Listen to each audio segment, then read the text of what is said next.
2016 में आई है।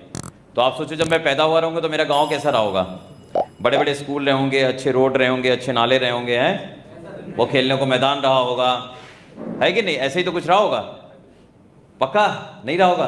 बिल्कुल भी ऐसा नहीं था। तो ना स्कूल था, ना कुछ और था, ना माहौल था। तो मेरे माता पिता को बड़ी टेंशन हुई कि यार बच्चा पैदा तो हो गया, अब इसका अच्छा भविष्य बनाना है तो मुझे गांव से निकल के शहर में जाना चाहिए। तो हम लोग फिर जब मैं छोटा था तो हम लोग, मेरे माता पिता, हम सारे लोग जो है शहर में आ गए और वहाँ पर हमने रहना शुरू कर दिया। तो मैंने बस्ती शहर से अपनी पूरी स्कूलिंग कंप्लीट करी और बचपन में मेरे पिताजी चाहते कि मैं इंजीनियर बनूँ, तो क्योंकि वो बार बार कहते थे मेरा बेटा इंजीनियर बनेगा, मेरा इंजीनियर बनेगा, तो मेरे भी दिमाग में ये बैठ गया कि मुझे इंजीनियर बनना चाहिए। अपने लिए नहीं, मुझे इंजीनियर का मतलब कुछ नहीं पता था, पर मेरे पिताजी को चाहिए था, तो इसलिए मैंने 10+2 मैथमेटिक्स से करी, फिर मैंने इंजीनियरिंग की प्रिपरेशन करी, फिर मैंने इंजीनियरिंग की कंपटीशन बीट करी। लेकिन जब मुझे दाखिला लेना था ना, तो कुछ हुआ ऐसा कि कुछ थोड़ी जो हमारी पारिवारिक जो चीज़ें थी वो थोड़ी डिस्टर्ब हुई, हमारी जो फाइनेंशियल कंडीशन थी, तो मैं इंजीनियरिंग कॉलेज में दाखिला नहीं ले सका। तब तक मुझे समझ में आ गया था कि अगर इंजीनियर छोटा है ना, अगर मैं यूपीएससी क्लियर कर लूँ और मैं आईएएस बन जाऊँ, तो एक इंजीनियर आईएएस को रिपोर्ट करता है। तो वो मेरा अपना सपना था कि मैं यूपीएससी क्लियर करके मैं आईएएस बनूँ। तो मैंने इलाहाबाद यूनिवर्सिटी में दाखिला ले लिया और वहाँ से मैं ग्रेजुएशन करने लगा।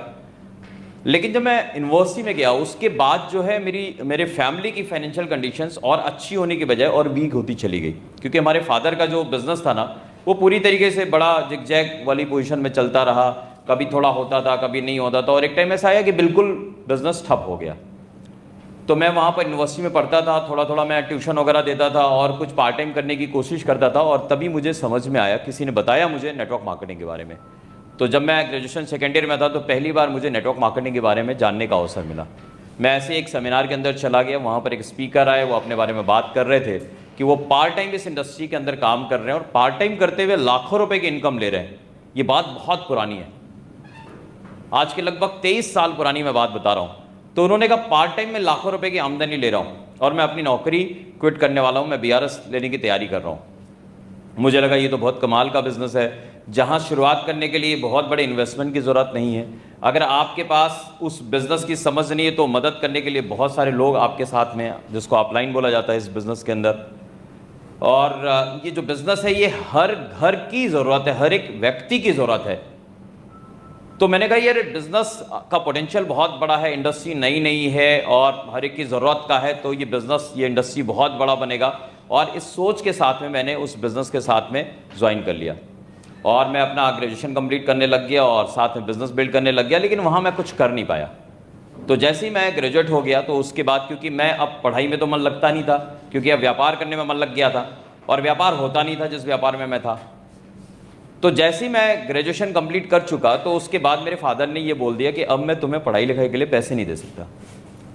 तो अब मुझे आगे पढ़ना भी नहीं था और वो पैसे देने को मना भी कर चुके थे। तो मुझे बिजनेस की समझ आ गई थी और मुझे इस इंडस्ट्री के अंदर 2 वर्ड ऐसे मिल गए थे ना कि मैं जिनके बारे में बहुत सोचता था। मुझे पहली बार इस इंडस्ट्री में काम करने के दौरान एक वर्ड जिसके बारे में मुझे पता लगा, जिसको बोलते हैं पैसिव इनकम। दूसरा टाइम फ्रीडम, फाइनेंशियल फ्रीडम, इसके बारे में मुझे पता लगा। तो मैंने कहा अगर मुझे बिजनेस भी करना है ना तो मुझे ऐसे ही कोई बिजनेस अब बनाना होगा जहां पर मेनी इन्वॉल्वमेंट जीरो हो, सिस्टम काम करे, सो दैट मैं बड़ा पैसा बना सकूं और साथ ही साथ में मुझे टाइम फ्रीडम भी हो। तो मैंने एक व्यापार के बारे में सोचा, 2002-2003 की बात है, और मैंने बैंक से लोन लिया क्योंकि मेरे पास पैसे नहीं थे ट्रेडिशनल बिजनेस करने के लिए। तो मैंने बैंक से पैसे लोन लिए और मैंने एक अपना व्यापार शुरू करा, फोटो स्टेट और पीसीओ का। तो मेरी सोच ये थी कि मैं एक आउटलेट अपना खोलूंगा और जब उसको सक्सेसफुली रन करूंगा, कुछ टाइम के बाद जो है जब मेरे पास और पैसे होंगे तो दूसरा करूंगा, तीसरा करूंगा, चौथा करूंगा और पूरे इंडिया में अपना एक पूरा ब्रांड एस्टेब्लिश करूंगा और पूरा नेटवर्क में एस्टेब्लिश करूंगा। सो दैट क्या होगा, अगर एक आउटलेट भी मुझे रोज के 400-500 रुपए देगा तो अगर मेरे पास सैकड़ों आउटलेट होंगे तो कितना सारा पैसा मेरे पास में आएगा और मेरा इन्वॉल्वमेंट तो जीरो होगा। तो इस सोच के साथ मैंने वो बिजनेस शुरू किया। लेकिन ये बात 2002-2003 की है और वो ज़माना था जब दुनिया बदल रही थी और इनफैक्ट दुनिया को छोड़ो हिंदुस्तान बदल रहा था। लोग पीसीओ और जो अपना बेसिक फ़ोन होता था ना उससे अलग हट करके यहाँ पर अब क्या आ रहा था, इंटरनेट का ज़माना शुरू हो रहा था, साथ ही साथ में मोबाइल फ़ोन आ रहे थे। तो हर घर में या हर घर तो छोड़ो, हर जेब में मोबाइल फ़ोन आ रहे थे। अब जब लोगों के जेब में मोबाइल होगा तो पीसीओ पर कौन जाएगा कॉल करने के लिए? कोई जाएगा?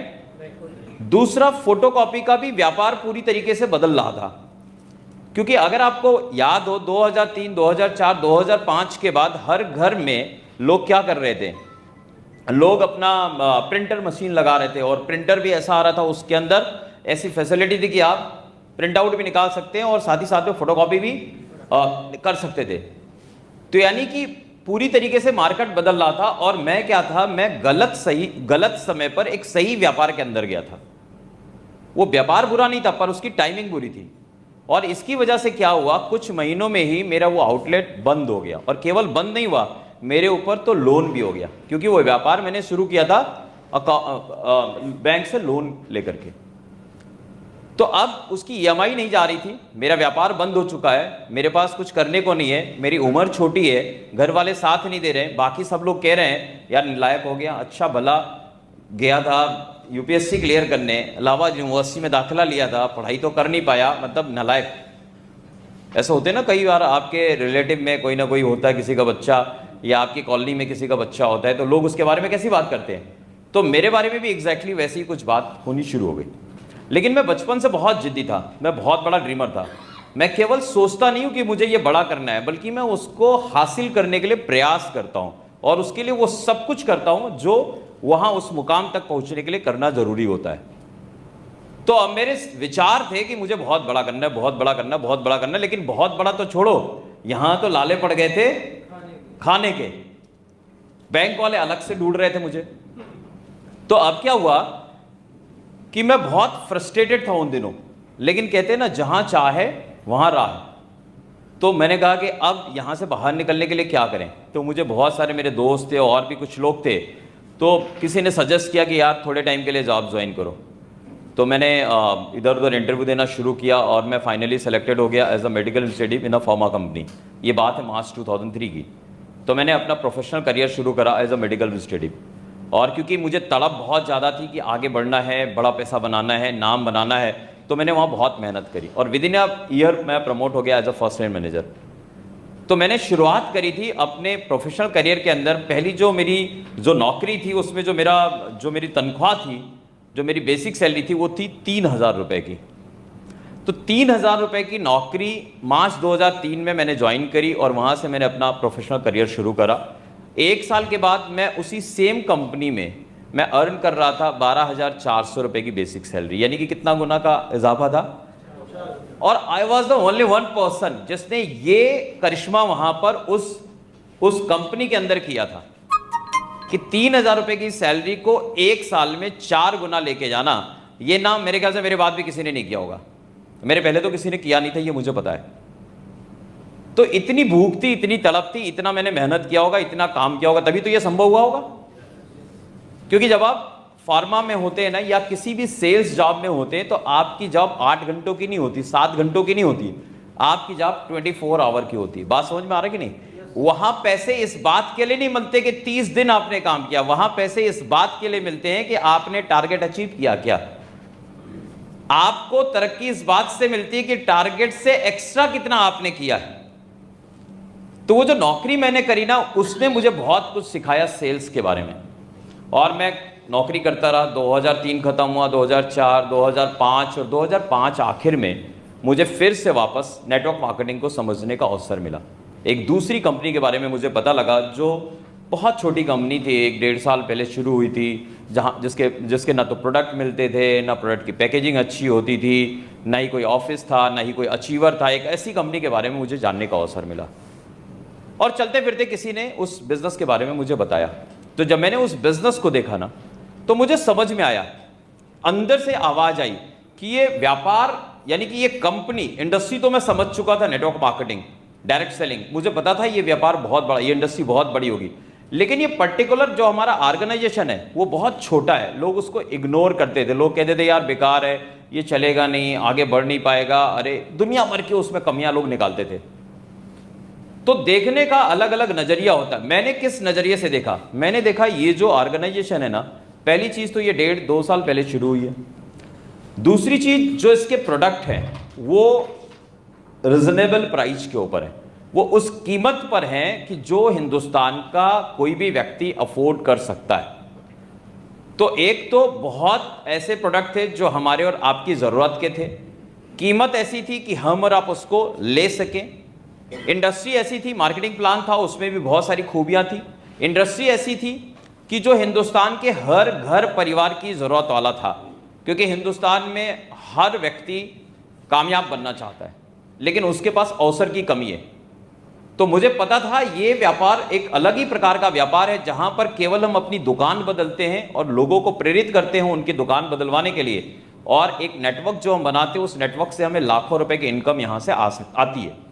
तो ये बात मुझे समझ में आया कि आज ये कंपनी छोटी है पर कल को ये कंपनी बहुत बड़ी होने वाली है, क्योंकि हिंदुस्तान में पहली बार किसी कंपनी ने अपना जो मार्केटिंग प्लान बनाया उसके अंदर उन्होंने कहा ज्वाइनिंग के लिए हम कोई प्रॉपर किट आपको नहीं देंगे, वो आपको खुद तय करना है आप कौन से प्रोडक्ट के साथ अपना बिजनेस शुरू करना चाहते हैं। पर उस कंपनी के आने के पहले हर एक कंपनी जो काम कर रही थी ना, वो क्या करते थे, कोई 4200 रुपए का किट बेच रहा था, कोई 1700 रुपए का, कोई 2200, कोई 2500 रुपए का।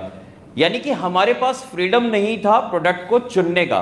तो मैंने कहा इस कंपनी ने कुछ अलग किया है, इन्होंने सामने वाले को एक फ्रीडम दिया, और ये एक बहुत बड़ा टूल है, एक बहुत बड़ा हथियार है जिसको करके हम अपना बड़ा नेटवर्क बना सकते हैं। सस्ते प्रोडक्ट पहला एक बड़ा हथियार था, मुझे पता था हम घर घर में इस प्रोडक्ट को पहुंचा सकते हैं। पहली बार किसी कंपनी ने कहा कि हम आपको 100 रुपए का भी पे आउट देंगे। उसके पहले कोई भी कंपनी ऐसी नहीं थी कि जो 100 रुपए का भी पे आउट हमारे अकाउंट में भेज रही थी, सारे के सारे 1000 रुपए से ऊपर के भेजते थे। तो बहुत कुछ नया उस ऑर्गेनाइजेशन ने किया था, और मुझे पता था कि ये जो नया है, अगर इस नए चीज को, इस नई जो चीजें मुझे आकर्षित कर रही हैं, इस चीज को अगर मैं घर घर ले जाऊंगा तो मैं अपना बड़ा व्यापार खड़ा कर पाऊंगा, बड़ा नेटवर्क बना पाऊंगा और बहुत सारा पैसा मैं बना पाऊंगा।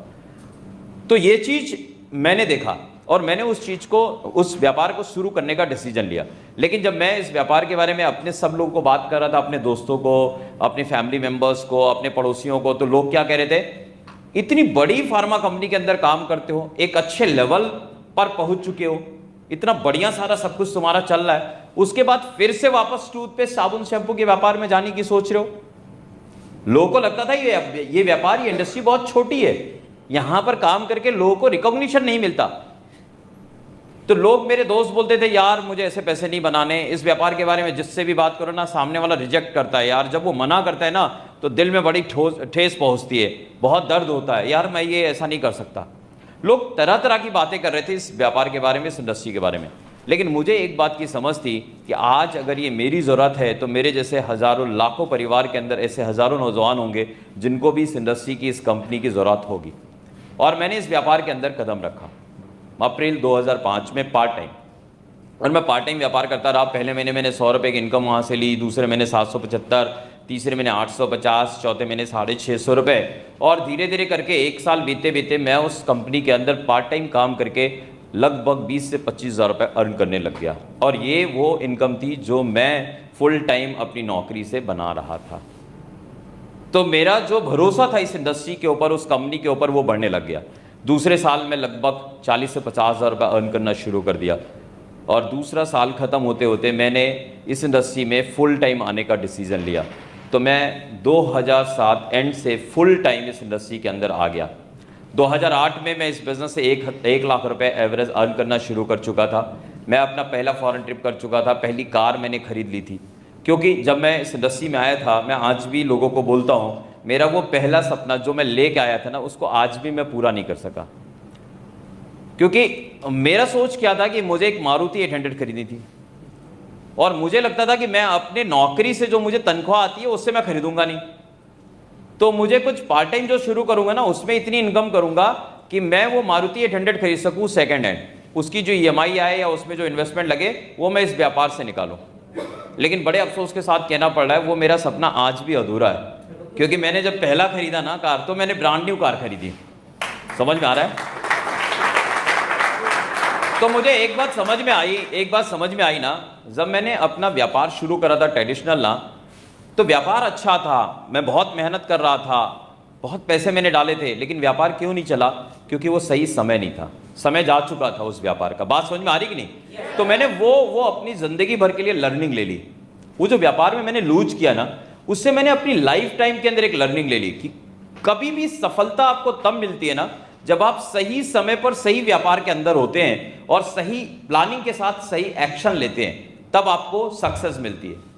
उस चीज को मैं आज भी जानता हूं, आज भी मानता हूं और उसी के ऊपर मैं काम करता हूं। दूसरी बात, मैंने क्या देखा कि अगर जब मैं पहली बार नेटवर्क मार्केटिंग में आया था तो मैंने क्या देखा, कंपनी बहुत बड़ी थी, बहुत वर्ल्ड क्लास के प्रोडक्ट्स थे, बहुत बड़ा इंफ्रास्ट्रक्चर, बहुत लोग कामयाब, लेकिन मैं क्यों नहीं कामयाब हो पाया? तो मुझे समझ में आया ना कि हमारा इंफ्रास्ट्रक्चर कभी हमारे लिए का, कंपनी बहुत बड़ी है पर उसमें हमारे लिए क्या है, ये अपने आप से पूछना बहुत जरूरी है। बात समझ में आ रही कि नहीं? वो बड़ी कंपनी का बड़ा ऑफिस, बड़े वर्ल्ड क्लास के प्रोडक्ट्स, वो हमारे घर में खुशियां नहीं ला रहे थे। समझ में आ रहा था? क्योंकि वो हिंदुस्तान के मार्केट में डुप्लीकेबल नहीं थे और हमें व्यापार करना था लोगों के बीच में। तो हमें ऐसे प्रोडक्ट चाहिए थे जो हिंदुस्तान का आम व्यक्ति कंज्यूम कर सके, उस कीमत पर चाहिए था, उस क्वालिटी के प्रोडक्ट चाहिए थे, वो प्रोडक्ट चाहिए था। तो मुझे ये लाइफ टाइम के लिए लर्निंग मिली और मैंने ये काम करना शुरू किया। मैं यहाँ से फुल टाइम आ गया जैसा कि मैंने बताया। फिर मैंने अपने हर एक सपने पूरे किए। मैं 17 साल उस ऑर्गेनाइजेशन के अंदर रहा। वहाँ 5% जो पहला लेवल था, वहाँ से करते हुए जो वहाँ का टॉप लेवल था, मैं वहाँ तक पहुँचा। और मैंने जो हाईएस्ट जो इनकम अचीव करी वो 10 लाख रुपए से ज़्यादा रही।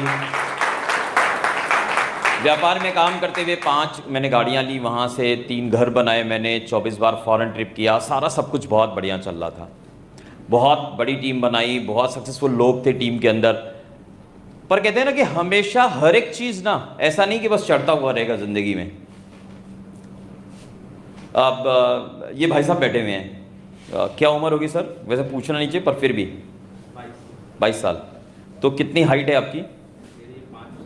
5 फुट 3 इंच। तो पक्का जब आप 44 के होंगे ना तो कितनी हाइट हो जाएगी इनकी? 10 फुट 6 इंच। क्यों ऐसा क्यों? मैं गणित में मैंने पढ़ा हुआ है ना, मैथमेटिक्स। डबल होगी कि नहीं? क्यों नहीं होगी? अरे भाई उम्र बढ़ेगी तो हाइट नहीं बढ़ेगी? क्यों नहीं बढ़ेगी? आप बोलेंगे क्या दिवाकर जी यार आप तो लगते ऐसा नहीं है, लेकिन आप बेवकूफ़ी की बात करते हैं। यानी कि समय के साथ कोई जरूरी नहीं कि चीजें बढ़ती। एक टाइम होता है जब वो सैचुरेशन पॉइंट पर आती है। हाँ या ना? ये सर नो। तो मैं जिस ऑर्गेनाइजेशन में काम करता था, मैंने तब काम शुरू किया था जब वहां पर कुछ भी नहीं था और मैंने वहां 17 साल काम किया और एक टाइम ऐसा है वो हिंदुस्तान की टॉप ऑर्गेनाइजेशन बन गई, बहुत बड़ी कंपनी बन गई, बहुत बड़ी बड़ी ऑफिसेज हो गई, बहुत अच्छे प्रोडक्ट्स हो गए, बहुत बड़ा इंफ्रास्ट्रक्चर हो गया, बहुत सारे एम्प्लॉई हो गए, बहुत सारे डिस्ट्रीब्यूटर्स आ गए, सारा सब कुछ हो गया। लेकिन एक समय ऐसा आया कुछ साल पहले, मतलब 1 साल 1.5 साल पहले, कि जब अब वहां पर कितना भी हम मेहनत करें पर हम आगे नहीं जा रहे थे। तो हमें लगता था हम हिंदुस्तान की one of the best organisation में काम कर रहे हैं, one of the best industry में काम कर रहे हैं और जो हम प्रैक्टिसेस कर रहे हैं वो बेस्ट है। तो कोई बात नहीं, आज नहीं बढ़ रही कल बढ़ जाएगी। जैसे भाई साहब सोचें कि थोड़ा और प्रोटीन सप्लीमेंट खाएं, थोड़ा और कुछ हेल्दी फूड लें, तो हमारी आज हाइट नहीं बढ़ी, अगले साल बढ़ जाएगी। होगा कि नहीं होगा? तो हमने फिर बहुत मोटिवेशन में काम किया, पर फिर भी कुछ जब सफलता नहीं मिल रही थी तो हमने आराम से टाइम निकाला और बैठ के हमने सोचना शुरू किया कि अब आखिर हम क्यों नहीं आगे की तरफ बढ़ पा रहे हैं। तब हमें एक चीज़ का रियलाइजेशन हुआ कि शायद जिस ऑर्गेनाइजेशन में हम काम कर रहे हैं अब वो अपने पीक पर आ गया है, वो सैचुरेशन पॉइंट पर आ चुका है। अब वहाँ पर ग्रोथ जो है ना वो एक्सपोनेंशियल नहीं होगा, अब वहाँ लीनियर ग्रोथ होगा, थोड़ा थोड़ा थोड़ा थोड़ा, और उसके लिए उस थोड़े के लिए भी बहुत मेहनत लगानी है। बात समझ में आ रहा है कि नहीं? तो बहुत सारे ऐसे पॉइंट्स जब हमारे पास आए, हमने निकाले, तो हमने ठंडे दिमाग से बैठ के अपने आप से एक सवाल किया। मैंने कहा दिवाकर मिश्रा, आज तुम्हारी पोजीशन बहुत स्ट्रांग है क्योंकि कंपनी के मार्केटिंग प्लान में जो टॉप लेवल है उसको तुम अचीव कर चुके हो। वहाँ तक पहुँचने के लिए तुमने बहुत मेहनत करी है, गली गली घूम के, इनसे उनसे बात करके, कितने लाखों लोगों से बात किया होगा, हज़ारों लोग से बात किया होगा, तब ये लाखों लोग का नेटवर्क बन पाया था, ये इनकम आई थी, ये सारा रुतबा मिला था। तो मैंने कहा यार अब तुम यहाँ तक तो पहुँच गए हो, पर इससे आगे क्या? क्या बस इतने के लिए आए थे यहाँ पर? तब तो ठीक है, जहाँ पर हो वहाँ पर पड़े रहो, पर अगर इससे आगे भी कुछ ख्वाहिशें हैं, इससे आगे भी कुछ जानना है, तो अब क्या होगा? तो मैं बहुत दिनों तक अपने आप से सवाल करता रहा और एक ही जवाब आता रहा कि नहीं, अब यहां पर इससे आगे जाना बहुत मुश्किल है। क्यों? क्योंकि हमारे साथ आज जो लोग आ रहे हैं ना हमारे नेटवर्क के अंदर, उनके लिए मुश्किल है, वो आगे नहीं बढ़ पा रहे। अगर नेटवर्क में जो सबसे नीचे आज व्यक्ति ज्वाइन कर रहा है उसके लिए संभावना खत्म है आगे बढ़ने की, तो एक लीडर के पास ऑटोमेटिकली खत्म हो जाती है। तो जो मेरा जवाब आया वो ये आया कि यार नीचे वाला ग्रो नहीं कर रहा है, तो जब नीचे वाला ग्रो नहीं कर रहा है तो ऑटोमेटिकली मैं ग्रो नहीं कर पाऊंगा। अच्छा, बात ये आती है कि नीचे वाला ग्रो क्यों नहीं कर रहा है? वो तो मेहनत कर रहा है, लोगों को जाके प्लान दिखा रहा है, प्रोडक्ट के बारे में नॉलेज ले रहा है, वो हर वो प्रैक्टिस कर रहा है जो मैं उसे सिखा रहा हूं, पर वो ग्रोथ क्यों नहीं मिल रही है? तो एक फैक्ट निकल के आया, क्योंकि नेटवर्क मार्केटिंग का जो बिजनेस है ना वो लोगों का व्यापार होता है, प्रोडक्ट का व्यापार नहीं है, लोगों का व्यापार है। हम पहले आपके साथ जाते हैं, आपको मार्केटिंग प्लान बताते हैं, आप हमारे साथ हमारे नेटवर्क का हिस्सा बनते हैं एंड देन आप जो है प्रोडक्ट को बाई करते हैं और हमें मालूम आता है। बात समझ में आ रही कि नहीं? तो हो क्या रहा था, जब आज कोई व्यक्ति हमारे नेटवर्क के अंदर आ रहा था और जब वो अपनी कॉलोनी में जा रहा था, अपने रिलेटिव के पास जा रहा था, अपने दोस्तों के पास जा रहा था, अपने कलीग के पास जा रहा था और वो उस व्यापार के बारे में बात करता था, तो सामने वाला मुस्कुरा के जवाब देता था, भाई साहब आप बहुत लेट हो, 5 साल पहले ये व्यापार मैंने भी करके छोड़ दिया है। यानी कि वो ऑलरेडी उस ऑर्गेनाइजेशन के बारे में जानता था, उस प्रोडक्ट के बारे में जानता था। या वो क्या कहता था, अरे मेरे ताई जी तो ज्वाइन करके छोड़ चुकी है, मेरे तो ताऊ जी करके छोड़ चुके हैं, मेरा तो कजिन ब्रदर है वो दिल्ली में बैठा हुआ है, वो इस व्यापार में ये है, वो तो मुझे 5 बार बता चुका है। कहने का मतलब क्या था कि उस ऑर्गेनाइजेशन के अंदर 17-18 साल के अंदर लगभग 3 करोड़ लोग ज्वाइन हो चुके थे। मेरे साथ देख के बोल रहा है, सर आपसे बड़ा आपको पता नहीं ईश्वर बुद्धि दे। मैंने क्या हो गया? बोले 6 लाख छोड़ के 4 लाख की बात कर रहे हैं आप, 4 लाख लोग का परिवार। अब मैं उसको कैसे समझाऊं? देखिए ना, मेरा मन किया कि मैं इनसे बात करूं और मैं इनको कांटेक्ट करूं। मैंने ये बात किसी एक को बता दी। मैंने कहा यार ये प्रोवेदा कौन सी कंपनी है? बोला अरे हम बात कराते हैं आपकी एमडी से। वो एमडी से ही मेरी मुलाकात कराते सर जानते हैं अच्छे से। तो कैसे तैसे करके उन्होंने एक दिन मुझे बताया, सर असीम सर आपसे मिलना चाहते हैं और मैं चाहता हूं कि आप उनके साथ बैठें। मैंने कहा ठीक है, कोविड के जिस बात की बात है, जिसकी चर्चा आप कर रहे थे गौरव जी। तो असीम सर से मैं मिला, वहां पर पहली बार मैं मिला, मैं केवल सुनता रहा, इनको देखता रहा, सुनता रहा, देखता रहा, सुनता रहा। तो मुझे एक बात समझ में आई, पता नहीं क्यों अंदर से आवाज आई। मेरा सब कुछ, आप यकीन मानिए, सब कुछ बहुत अच्छा था तब, पेआउट्स बहुत अच्छे आ रहे थे, लोग मेरे साथ थे, मुझे कोई कष्ट नहीं था, दूर दूर तक कुछ नहीं था। मैं तो ये कहता हूं, ये जो मैं यहां हूं, ये मेरे लॉ ऑफ अट्रैक्शन का कमाल है, क्योंकि मेरी ही टीम मुझसे नाराज होती थी। अशेर यहां पर है, एक बार जोरदार तालियां, हमारे यूथ आइकन है अशेर जी। ये मेरे साथ अक्सर लड़ाई करते थे। मैं इनको मीटिंग में बोला करता था कि भाई जब तक मैं बस चीज में हूं, मतलब जब तक मैं उस कंपनी में हूं। तो बोलते सर ये क्यों बोलते हो? मैंने कहा भाई मैं बड़ा प्रैक्टिकल आदमी हूं। जिस दिन मुझे मेरी ग्रोथ नहीं समझ में आएगी, मैं यार देखो, सपने हमारे हैं, ठीक है कि नहीं? ये बात पर हो सकता है सर को ऑब्जेक्शन हो जाए, पर नहीं होना चाहिए, ये बहुत प्रैक्टिकल बात है।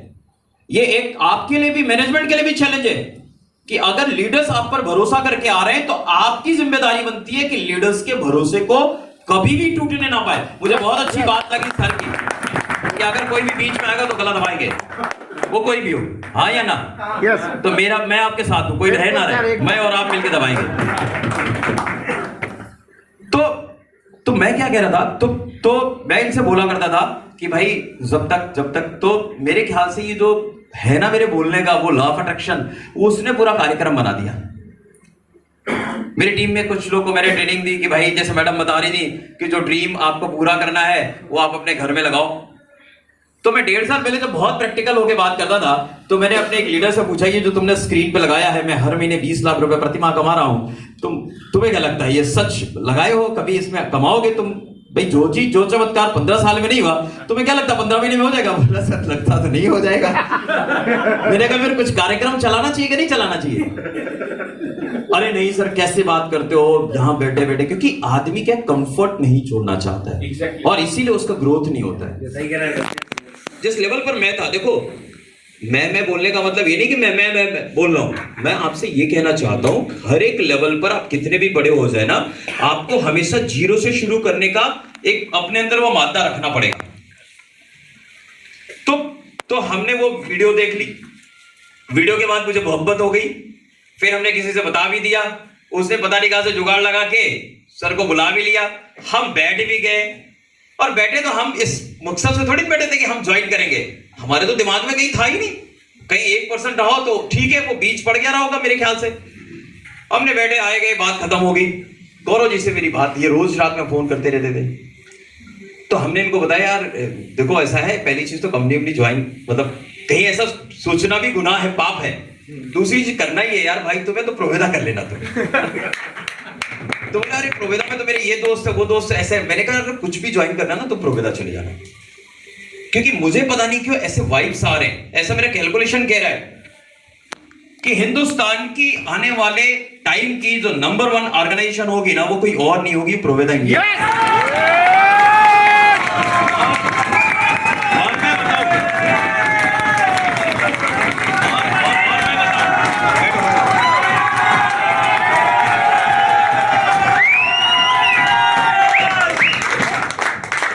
और देखो मेरा तो रिकॉर्ड रहा है, हमने हमेशा छोटी ऑर्गेनाइजेशन ज्वाइन करी, चाहे मैं जॉब करता था, चाहे नेटवर्क मार्केटिंग आया, और उस कंपनी को हमेशा हिंदुस्तान की नंबर 1 कंपनी तक लेके गए। ये मेरा जुनून है, और ये भी जाएगी। एक बार जोरदार तालियां आप बजाइए। आप सब लोग ना, आप सब लोग ऐसे थोड़ी ना, ऐसे तो जाओगे नहीं, फिर थोड़ा जोरदार ताली बजाओ।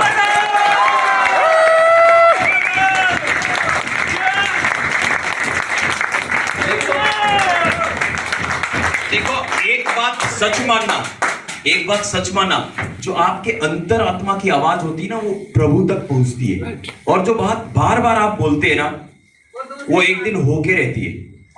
मैंने अपने सब लोगों को 15-16 साल पहले एक चीज सिखाई थी कि जब भी प्लान देना ना, तो एक बात बोलना कि आने वाले टाइम पर हमारा नेटवर्क होगा दुबई में, हमारा नेटवर्क होगा घाना में, हमारा नेटवर्क होगा नेपाल में, हमारा नेटवर्क होगा यूएस में, और हम एक दिन इंडिया की नहीं दुनिया की, मतलब एक बड़ी कंपनी बन के आएंगे। और ये बात बार बार बोलते बोलते बोलते बोलते वो कंपनी बनी कि नहीं बनी?